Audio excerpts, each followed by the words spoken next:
The burial of Jesus. Skeptics often assert it is unlikely Jesus' body would have been buried in a tomb after being on the cross for one day, because the Romans preferred to leave crucified victims on their crosses for days as the body would rot. This would have been a powerful message to potential rebels of what would happen to them if they defied Rome. Then to shame the victims further, the bodies would have been thrown in an unmarked mass grave. And there is evidence to support this practice. Bart Ehrman cites several primary sources that suggest crucified victims were left on the cross to rot instead of being allowed a proper burial, as well as sources that show crucified victims were thrown in the mass graves. However, the problem with these sources is they do not specifically speak of Roman execution procedures in Judea during peacetime. Let's remember something we have noted in previous videos of this series, which is that Rome did not govern every territory the same. They left a lot of decisions on various matters to be conducted at the local level, which meant laws and procedures varied from province to province. And this seems to be the case for Judea prior to the events of the Jewish War.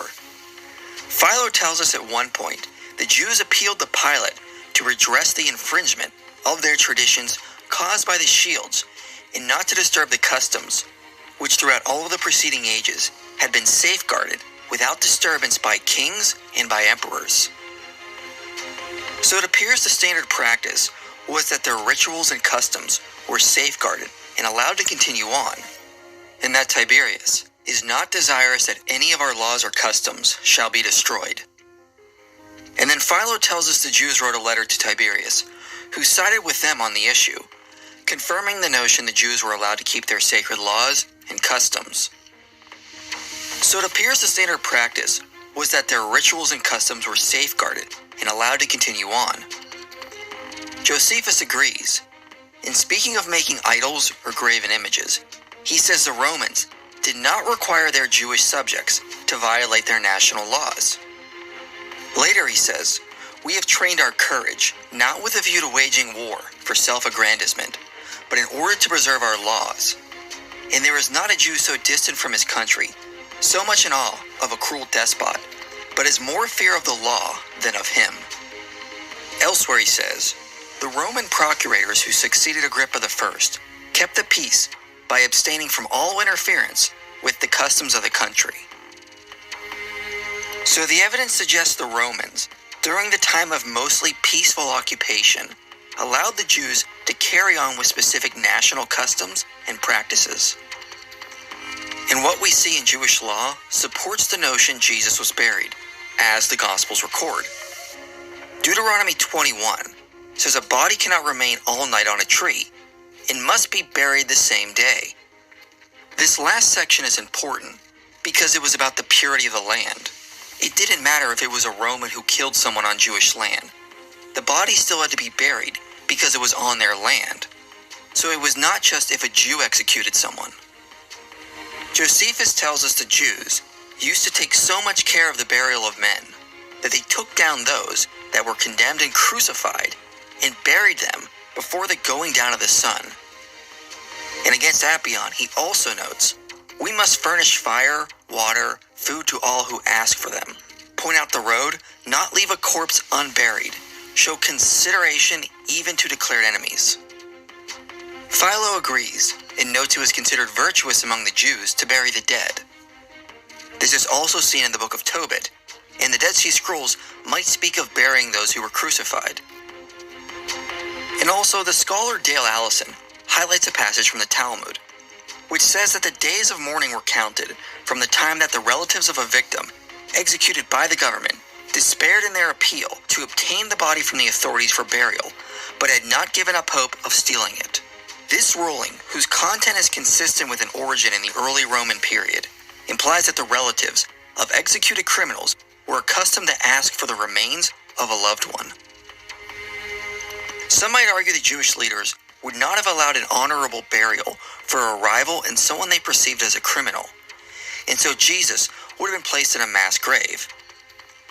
Well, this could be why the Gospel of John says that Joseph of Arimathea asked for the body in secret for fear of the Jews.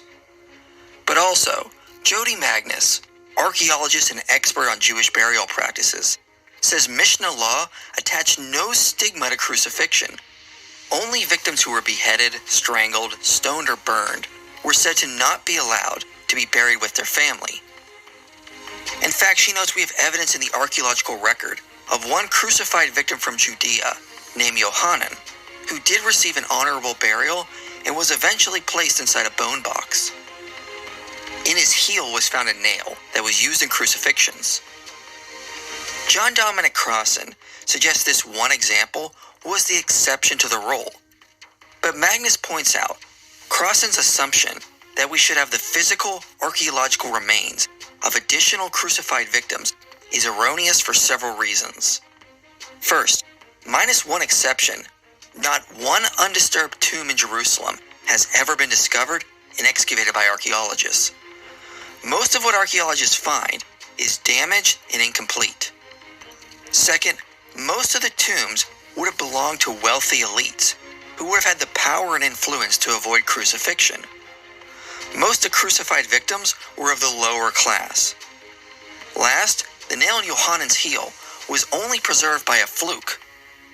The means by which victims were affixed to crosses usually leave no discernible traces in the physical remains or archaeological record. Dale Allison also notes that many crucified victims were tied up rather than being nailed, so we would not recognize them as having been crucified.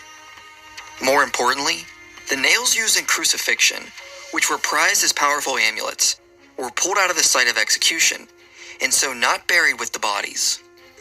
And Brian McCain says, if there had not been a knot strategically located in the wood of Yohanan's cross, the soldiers would have easily pulled the nail out of the cross. It would never have been buried with Yohanan, and we would never have known that he had been crucified. So it is surprising that we have identified even one. However, in the past decade, evidence for another crucified victim has been verified. In the Abba Cave was found the remains of someone who was beheaded, but also had an iron nail in their wrist. Scholars Niku Haas and Yoel Elitul argued that based on available evidence, these are the remains of the last Hasmonean king. Josephus tells us that he was beheaded, but Cassius Dio adds that he was bound to a cross and then killed, which matches the description of the remains found in the cave. So the last Hasmonean king appears to have been crucified and then allowed a proper burial, even though he was another declared king who was executed under Roman rule. Thus, all this data combined further supports the biblical account that Jesus would have been allowed a proper burial. Regarding Roman sources outside of Judea, it is true that there are several passages that scholars like Bart Ehrman cite, which suggest that bodies were left to rot on their crosses. But there are additional sources, other than the ones I already cited, that suggest crucified victims could be buried. Craig Evans highlights the Digesta, which says, the bodies of those who were condemned to death should not be refused their relatives, and the Divine Augustus, in the 10th book of his life, said that this rule had been observed. At present, the bodies of those who have been punished are only buried when this has been requested and permission granted, and sometimes it is not permitted, especially where persons have been convicted of high treason. The bodies of persons who have been punished should be given to whoever requests them for the purpose of burial. This fits with the description in the Gospels, where Joseph of Arimathea requests the body of Jesus for a proper burial. Mike Lakota highlights something attributed to Quintilian, which could read as for those who die on the cross, the executioner does not forbid the burying of those who have been pierced. If this is the proper translation, then this passage supports the Gospel of John, which records Jesus was pierced, supporting the notion Roman officials would have permitted a burial. Philo also notes a custom in Egypt. I have known cases when on the eve of a holiday of this kind, people who have been crucified have been taken down and their bodies delivered to their kinsfolk because it was thought well to give them burial and allow them the ordinary rites. So Philo directly tells us on the eve of a holiday a crucified victim could be buried, if the governor allowed it.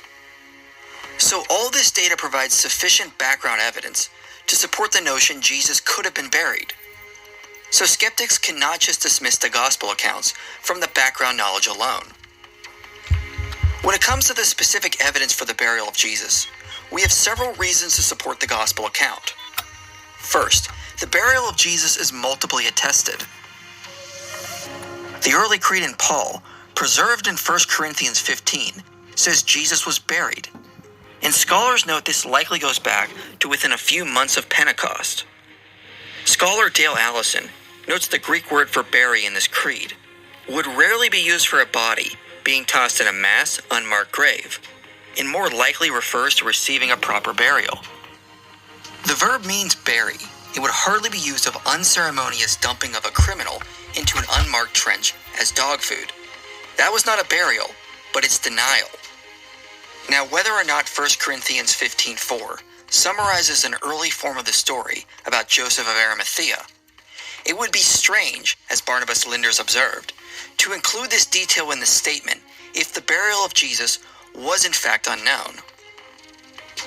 The early Passion narrative in Mark also says Jesus was buried in the tomb.